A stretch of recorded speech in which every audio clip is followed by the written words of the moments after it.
And రీసెంట్గా మనం ఒక పాపులర్ యూనివర్సిటీలో డ్రగ్స్ దొరకడం జరిగింది.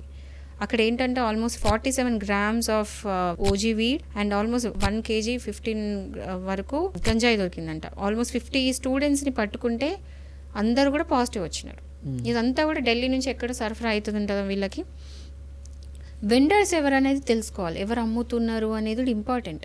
సో ఇక్కడ స్టూడెంట్స్ తీసుకున్నారు, ఓకే, స్టూడెంట్స్కి ఎక్కడి నుంచి వస్తుంది, ఎవరు అమ్ముతున్నారు దీని అనేది వెరీ వెరీ ఇంపార్టెంట్. సో వీటన్నిటిని కూడా చెక్ చేయాలని చెప్పేసి ఈగల్ టీమ్ని పెట్టారు. అండ్ ఇక్కడ ఏం చేస్తారంటే స్టూడెంట్స్ని పట్టుకుంటారు, వాళ్ళకి ఇవ్వాల్సిన శిక్ష వాళ్ళకి ఇస్తారు. బట్ స్టూడెంట్స్ కాబట్టి కన్సిడర్ చేసి ఇస్తారు, కన్సిడరేట్గా ఇస్తారు.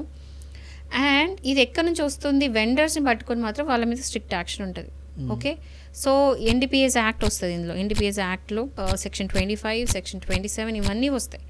సో ఇదేంటంటే పనిష్మెంట్. అండ్ 27 ఏంటంటే ప్రిమైసెస్లో జరుగుతుంది డ్రగ్స్ అనేది. స్టూడెంట్ ఉండే కాలేజో లేకపోతే స్కూలో ఆ ప్రిమైసెస్ యూజ్ చేసుకొని డ్రగ్స్ అవుతుంది కాబట్టి సెక్షన్ 27 వస్తుంది.